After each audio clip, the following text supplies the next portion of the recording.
Hello, everyone. Welcome back to yet another political episode.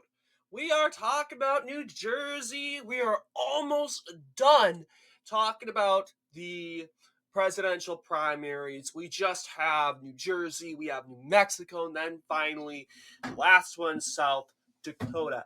So, and then we'll be talking about the um races abroad after South Dakota. But let's talk about the New Jersey primary and the presidential primary that is. There's nothing um really to talk about other than Donald Trump performed the best when it came to percentage. He won um let's see. He won 98% of the popular vote, carrying every county, pretty much getting it into the 90s. Um, and when the shade of blue, the uncommitted option or the write-in votes, which honestly, we know that write-ins are honestly not going to get it. Very, very rarely do write-ins actually succeed in getting an extravagant amount of votes. Meaning, for example, we see the write in getting 1.8. That's because it's not necessarily on the ballot and it's literally on the uh, bottom of the ballot, meaning that you have to literally write it in. That said, amongst that 3.4% or 1 point, whatever that is, you'll see that that percentage will be split between the let's see, how many voters did vote? 10,000 voters voted and picked a different candidate. Like they could have wrote in Rashada Tlaib. Even in the Republican primary, you can do that as well. You don't. It doesn't have to be a Republican, but you can write in you could even write in a celebrity. You can do whatever. You could even write in Free Palestine. Um, it's whatever you want to write in. But I wish we had access to that data like we had in the other elections in the primary. So we're going to go ahead. It's pretty good, cool to hear. But yes, you'll see taking a look at the Democrat primary. That's mainly what we're going to be talking about because Joe Biden was facing two opponents. There was the uncommitted, which ended up carrying one delegate. And that's not surprising because New Jersey is indeed a state with a lot of Muslims, just like Michigan and Minnesota, as well as Pennsylvania. But we also have to remember that New Jersey is also a state with a aggressive population of Muslims. When it comes to that, not to mention just progressives that live up here near the New York metro, they're also going to be most uh, um in sympathies for Biden. I'm not for free Palestine. But New Jersey also has a lot of Jews, and they most likely live up here. They're part of the New York City metro, and these Jews they could support Joe Biden, but they may not. They may oppose Joe Biden because they say that Joe Biden isn't being pro-Israel enough. And that's what, well, I would think there will be more Muslims opposing Joe Biden than Jews. In my opinion, the Jewish population has moved progressively. And it seems the Jewish population has always been a demographic that's always sticked with Democrats. Muslims, on the other hand, 70% of Muslims voted for Republicans in 2000. So they're honestly more conservative and more honestly, I think now more than ever, they're more stuck with the Democrats.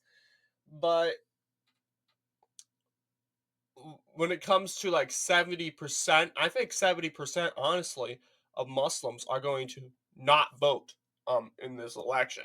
Just like, I mean, let's be honest, if Republicans won 70% of Muslims in 2000, the chances of, as you know, the chances of winning 70% would be low. We'll see how it is.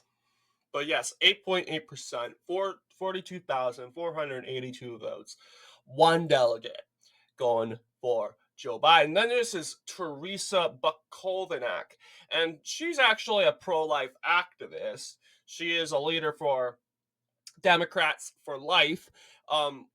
So I'd imagine she'd be getting more Catholic Democrats because, believe it or not, Catholics have always been stuck with the Democrat Party, as well as the Jews.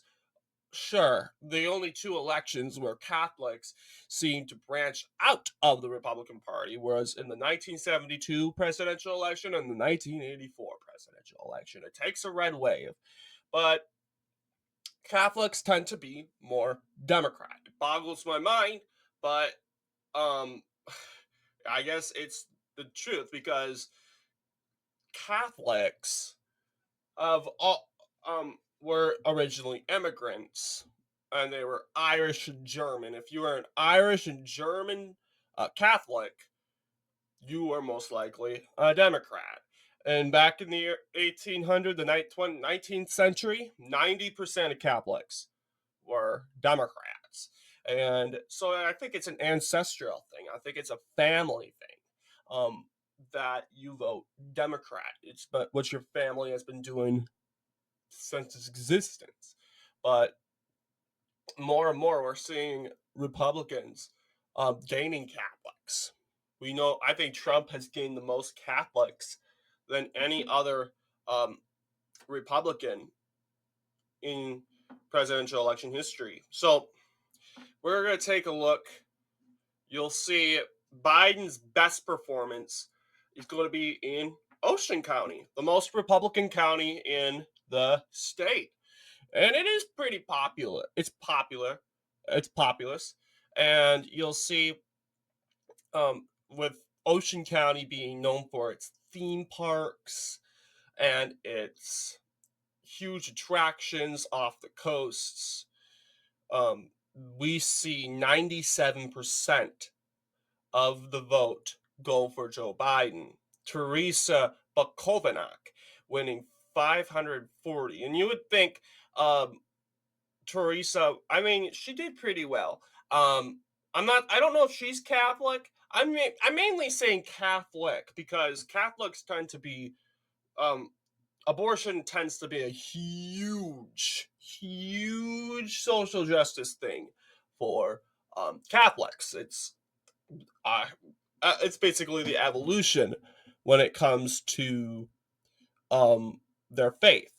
Um, which basically evolves. It's basically the main indicator of their faith, and like it's their number one mission. But um, you would think, oh yes, Teresa Bukovinak would attract New Jersey, which has a majority of Catholics. The majority of people are Catholic in the state of New Jersey. That would definitely attract more. But of course, there are some Catholics in New Jersey that are going to be like, no, I think the church is authoritarianly choosing and picking on women and telling them what they can and cannot do with their bodies. And they're going to be pull a Joe Biden and be a Catholic in name only. That's what a lot of these people in the Northeast tend to do. They say they're Catholic, but really they're rejecting to their faith. Really, you might as well just leave if you're not happy with it. So,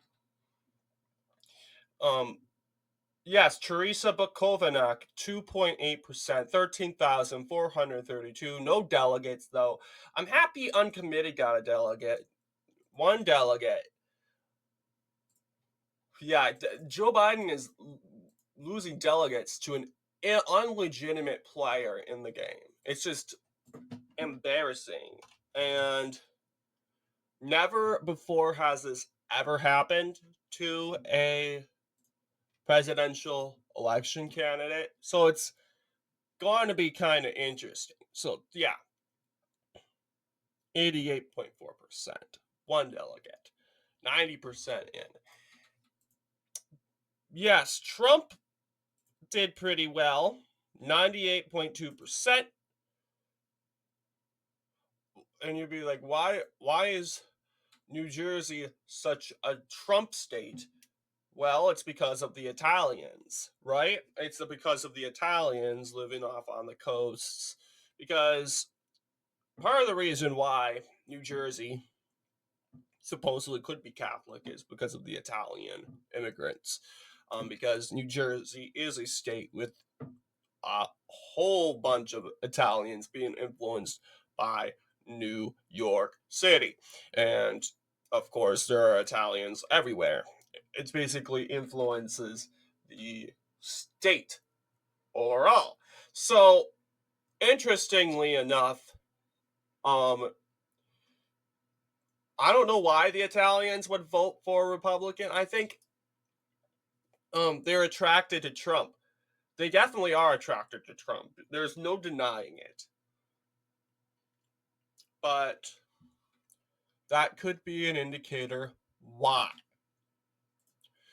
But other than that, we can't really access Trump's uh, county results. New York Times is saying it didn't exist. It's right over here, and it's actually facing off a legitimate player, the write-in votes. But regardless, he should be um, included. But what do you guys think? Let me know down in the comments below. And as always, I'll see you all in the next political episode.